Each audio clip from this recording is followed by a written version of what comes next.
നിങ്ങൾ ഒരുപാട് വിഷമിച്ചിരിക്കുന്നു. ഇതിന് മുമ്പും വീഡിയോസിലൊക്കെ ഞാൻ പറഞ്ഞിട്ടുള്ളതാണ്. അപ്പോൾ നമുക്ക് പെട്ടെന്നൊരു ഷോക്ക് പോലെ ആയിരിക്കും നമ്മൾക്ക് ചില അനുഭവങ്ങളുണ്ടാകുമ്പോൾ. അത് ഏത് തരത്തിലുള്ള അനുഭവമായാലും ഒരു നിമിഷം നമ്മളെ വല്ലാണ്ട് അത് ബാധിക്കും. പിന്നെ അത് കുറേ നേരത്തേക്ക് നമ്മളെ ഭയങ്കരമായിട്ട് അസ്വസ്ഥമാകും, അല്ലേ? നമ്മളെ അസ്വസ്ഥമാക്കിക്കൊണ്ടേയിരിക്കും. ചിലപ്പോൾ അത് ഒരു ദിവസം മുഴുവൻ, നമ്മുടെ അന്നത്തെ ആ ദിവസം മുഴുവൻ. പിന്നെ രാത്രിയിൽ കിടക്കാനായിട്ട് ചെന്നാലോ, നമ്മൾ എന്ത് കാര്യം ചെയ്താലും നമ്മുടെ മനസ്സിലിത് ഈ ഒരു സംഭവമായിരിക്കും ഇങ്ങനെ വന്നുകൊണ്ടിരിക്കുന്നത്. ഉറങ്ങാൻ കിടന്നാൽ ഉറക്കം വരില്ല. അത് നമുക്ക് അറിയാവുന്ന ഏതൊക്കെ രീതിയിൽ നമ്മൾ ഉറങ്ങാൻ നോക്കിയാലും, ചരിഞ്ഞോ തിരിഞ്ഞോ മറിഞ്ഞോ ഒക്കെ കിടന്ന് നോക്കിയാലും, പാട്ട് കേട്ടാലും, ചിലപ്പോൾ ഫോണിൽ എന്തെങ്കിലും കേട്ടോണ്ടേ ഇരുന്നാൽ പോലും നമുക്ക് ഉറങ്ങാൻ പറ്റത്തില്ല. കാരണം എന്താണ്? നമ്മൾ അനുഭവിച്ച ആ ഒരു പ്രശ്നം അത് നമ്മുടെ മനസ്സിനെയും ശരീരത്തെ അതുപോലെ ബാധിച്ചു. നമുക്ക് അതിൽ നിന്ന് രക്ഷപ്പെടാൻ, ആ ഒരു പ്രശ്നത്തിൽ നിന്ന് രക്ഷപ്പെടാൻ നമ്മൾ വിചാരിച്ചിട്ട് നടക്കാത്ത ഒരവസ്ഥയാണ് വരുന്നത്. കാരണം ഞാൻ നേരത്തെ പറഞ്ഞിട്ടുള്ളതുപോലെ നമുക്ക് എന്തൊരു പ്രശ്നം ഉണ്ടായാലും അതെന്നാണോ ഉണ്ടായത് ആ ഒരു ദിവസം നമ്മളുടെ വളരെയധികം മോശമായ ഒരു രീതിയിൽ ബാധിക്കത്തുള്ളൂ. ആ ഒരു ദിവസം വളരെ പ്രധാനപ്പെട്ട ഒരു ദിവസം തന്നെയാണ്. അതിപ്പം ഒരു വലിയ സന്തോഷത്തിൻ്റെ കാര്യമാണെങ്കിലും അങ്ങനെ തന്നെയാണ്, വലിയൊരു ദുഃഖമാണെങ്കിലും അത് അനുഭവിക്കുന്ന ആ ഒറ്റ ദിവസം ഉണ്ടല്ലോ, അത് എന്ന് പറയുന്നത് നമ്മുടെ ജീവിതത്തിൽ ഒരിക്കലും മറക്കാൻ പറ്റാത്ത ഒരു ദിവസം കൂടിയായിരിക്കും.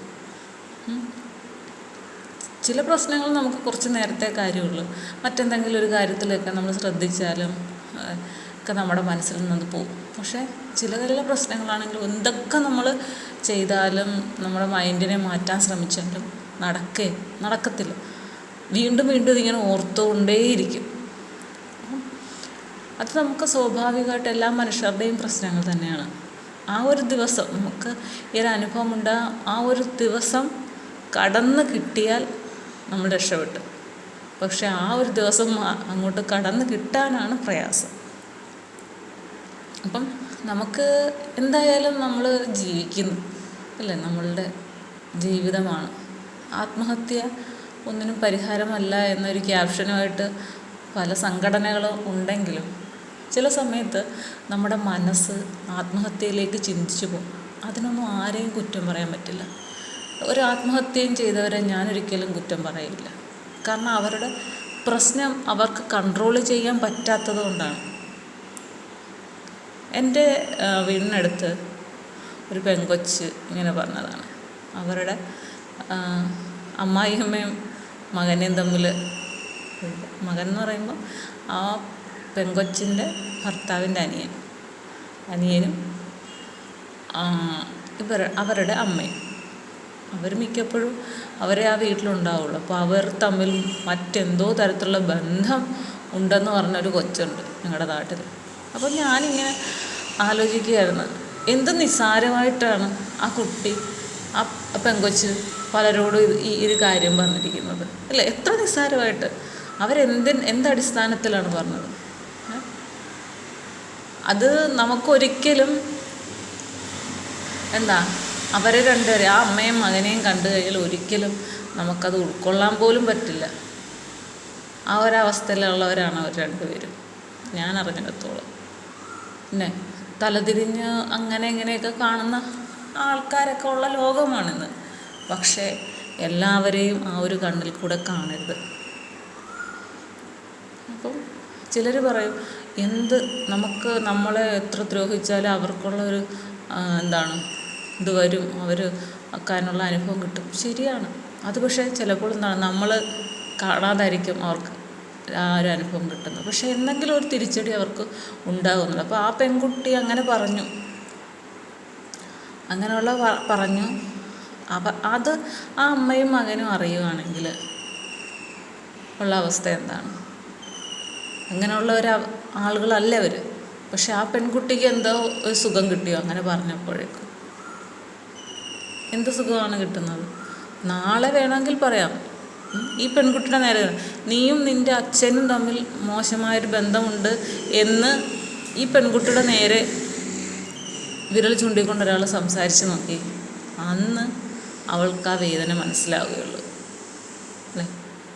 കാരണം ആരോപണങ്ങൾ ആർക്ക് വേണമെങ്കിലും പറയാം, പക്ഷേ എല്ലാ ബന്ധങ്ങളെയും ഒരുമാതിരി കൂട്ടിച്ചേർത്തുകൊണ്ട് പറഞ്ഞാൽ അത് കേൾക്കുന്നവർക്ക് അത് താങ്ങാൻ പറ്റില്ല.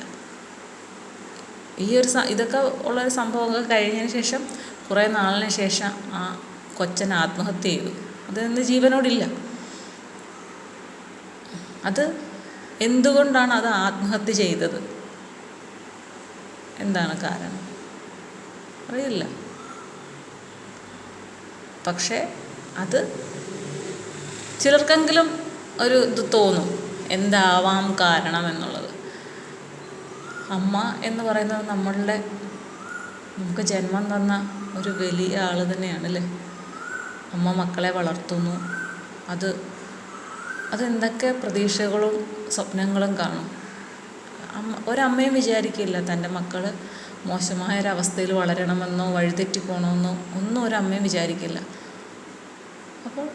പക്ഷേ സാഹചര്യങ്ങൾ അവനെ അല്ലെങ്കിൽ അവളെ വഴിതെറ്റിക്കുന്നുണ്ട് എങ്കിൽ അതിൻ്റെ എല്ലാ കുറ്റവും അമ്മമാരുടെ തലയിൽ വയ്ക്കുന്നത് ശരിയല്ല. പിന്നെ ചില സ്ത്രീകളുണ്ട്, മക്കൾ എന്ത് ചെയ്താലും അതിനെയൊക്കെ സപ്പോർട്ട് ചെയ്തിട്ട് നിൽക്കും. അത് അവരുടെ ജീവിതത്തെ മോശമായി ബാധിക്കും. അങ്ങനെയുള്ള സ്ത്രീകളുടെ കാര്യം ഞാൻ ഒരിക്കലും പറയില്ല.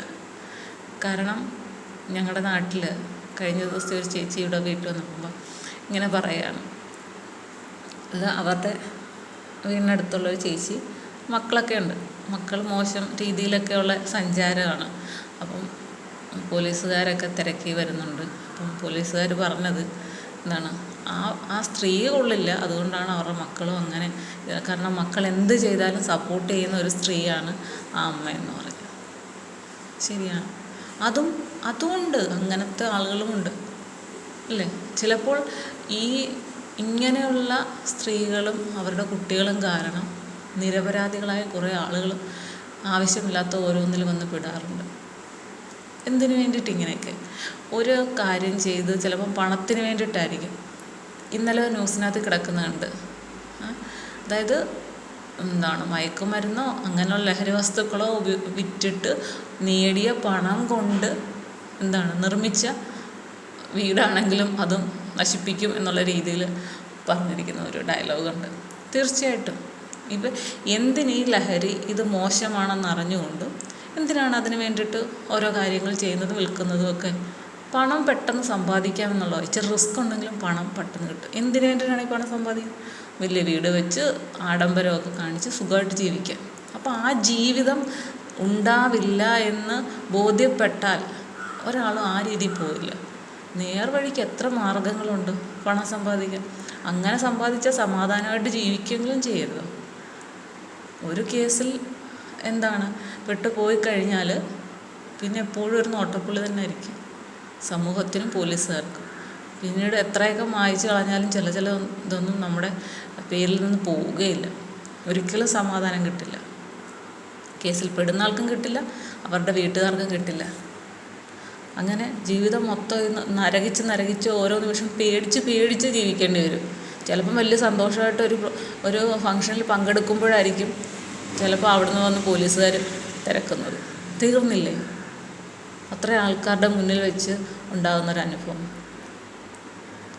ചിലപ്പം വീട്ടിലെന്തെങ്കിലും ഒരു കർമ്മം നടക്കുമായിരിക്കും. ചിലപ്പം പെങ്ങളുടെ വിവാഹത്തിൻ്റെ കാര്യമായിരിക്കും. ആ സമയത്തായിരിക്കും പോലീസുകാർ തിരക്കി വരുന്നത്. തീർന്നില്ലേ? ആ പെങ്ങളുടെ അവസ്ഥ എന്താണ്? വീട്ടുകാരുടെ അവസ്ഥ എന്താണ്? അപ്പം നമ്മളിതൊക്കെ ചിന്തിക്കണം. നമുക്ക് മറ്റൊരാളെ ദുഃഖിപ്പിക്കാൻ പെട്ടെന്ന് പറ്റും. അവർക്കൊരു സന്തോഷം കൊടുക്കണമെങ്കിൽ നമ്മൾ ഇച്ചിരി പ്രയത്നിക്കേണ്ട കാര്യം തന്നെയാണ്. നമുക്ക് സന്തോഷം കൊടുക്കാൻ പറ്റില്ലെങ്കിലും വേണ്ടിയില്ല, അവരെ വിഷമിപ്പിക്കാതിരിക്കുക. അതൊരു വലിയ കാര്യമാണ്. കാരണം നമ്മൾ ഓരോ ദിവസം കേൾക്കുന്നതും കാണുന്നതും ഒക്കെ ആയിട്ടുള്ള കാര്യങ്ങൾ സത്യം എന്നെ ഒരുപാട് വിഷമിപ്പിക്കാറുണ്ട്. ഈ കുട്ടികളൊക്കെ ഇങ്ങനെ ഓരോ രീതിയിലും മാറിപ്പോകും. പുതിയ തലമുറ എന്ന് പറയുമ്പോൾ എന്താകും എന്നുള്ളതാണ്. എനിക്ക് കുറേ അനുഭവങ്ങൾ ഇപ്പോൾ ഇപ്പം ഉത്സവത്തിൻ്റെ എല്ലാം തിരക്കിലും കാര്യങ്ങളൊക്കെയാണ്. അപ്പോൾ ഇതുവഴിയൊക്കെ ഓരോ കുട്ടികളൊക്കെ പോകുമ്പോൾ നമുക്ക് ചില സമയത്ത് നമുക്ക് പെട്ടെന്ന് അവരുടെ ആ രീതി കാണുമ്പോൾ നമുക്ക് മനസ്സിലായി ഇത് എന്ത് എന്നുള്ളത്. ഭയങ്കര സങ്കടമുണ്ട്. എന്താണ്, കുട്ടികൾ ഒരിക്കലും മറ്റൊരു മാർഗത്തിലേക്ക് പോകരുത് എന്ന് ഒരുപാട് ആഗ്രഹിക്കുന്നതാണ്. കാരണം പഠിക്കുന്ന എന്ത് കാര്യത്തിലും നമ്മൾ സപ്പോർട്ട് ചെയ്യാൻ എനിക്ക് ഭയങ്കര ഇഷ്ടമാണ്, നല്ല കാര്യങ്ങൾക്ക് വേണ്ടിയിട്ട്. പക്ഷെ അവർ മോശം അവസ്ഥയിലേക്ക് വളർന്നു പോകുന്നു. അവർക്ക് അറിവില്ലായ്മ കൊണ്ടാണ് ഇതൊക്കെ സംഭവിക്കുന്നത് എന്ന് പറയുമ്പോൾ നമുക്ക് ഒരുപാട് വിഷമമുണ്ട്. അപ്പം നാളെ അവരെയൊക്കെ സമൂഹവും ബന്ധുക്കളുമൊക്കെ വെറുക്കും അല്ലേ? ഒരാളെ വെറുക്കുക എന്ന് പറയുന്നത് വളരെ വിഷമമുള്ളൊരു കാര്യമാണ്. വെറുപ്പിൻ്റെ അങ്ങേയറ്റം വരെ ആകുമ്പോൾ എന്താണ്, ആരാണോ ആ വെറുക്കപ്പെടുന്ന വ്യക്തി അവർക്ക് പിന്നെ ജീവിക്കണമെന്ന് തോന്നുകയില്ല. അവർക്ക് എങ്ങനെയെങ്കിലും ഈ ജീവൻ ഉപേക്ഷിച്ച് പോയാൽ മതി.